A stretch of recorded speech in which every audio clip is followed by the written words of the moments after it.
See, when there is a smoke, there will be a fire.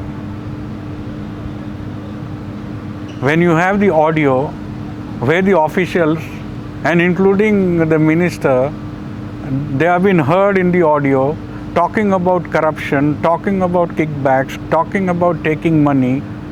So there should be some kind of a probe. And being a minister, he is a public figure. And there should be a probe about this. He cannot go scot-free. And BJP is right in their demand to get a probe done. And if there is nothing wrong with Excise Minister Timapure is saying that nothing is wrong, I have not committed any mistakes or not committed any corruption, why is he withholding it? He should welcome the investigation. What happens is if you are a guilty mind, you will always resist the investigation. If somebody attacks me or alleges that I am involved in corruption, I will be very much ready to face the investigation, because I know very well that I have not committed any corruption or any mistakes for that matter. It is a human psychology. The moment if you resist, then there is some, in Hindi we say, dal mein kuch kala hai. Why do you resist? You come open, face the investigation. And if you see of late, say 15 years or 1 decade, from the past 1 decade, the corruption comes through all these kinds of videos and audios. So there is nothing wrong in BJP, asking for the probe on the floor of the assembly. And the if excise minister is so very much clean, he should welcome the investigation. BJP late night protest demanding the RB Timapur resignation.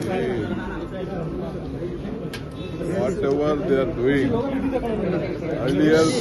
earlier Mr. Timapur has said what all has happened in the history of corruption in the regime. There is no evidence, no issues. They have created all fake issues, and they wanted to keep alive. They doesn't want Manrega to be discussed. That is why they are playing some drama. Apart from drama, it is nothing. Let them participate. Let them tell about their concept, whatever they are doing. So they don't have any voice to tell on Manrega, opposing Manrega. On the resolution, they have stalled. See, these are all these remarks. It smells of a very old kind of politics. This is young India, and youngsters and young voters are not bothered about caste politics, class politics.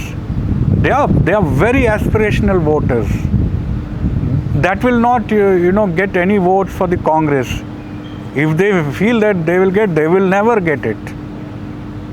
If you see the elections of last decade, since 2013 or 2014 for that matter, the elections have been played, and whoever wins, it is because of the delivery politics, not caste politics. And Mr. D.K. Shivakumar should understand that caste politics doesn't cut through and doesn't get the votes. Of course, he may be a Dalit, but that does not get the license for a Dalit or maybe Lingayat or Vokaliga minister or political leader to get protection from the law. I mean, this is quite, very laughable. If he is Dalit, so what? If he's Lingayat, so what? If somebody is Vokkaliga, so what? Everybody has caste, everybody is categorized in a class. Since because he belongs to one category of the community or section of the society, do you think there should not be, the law should not take its own course? This is really, insane comments which D.K. Shivkumar has made.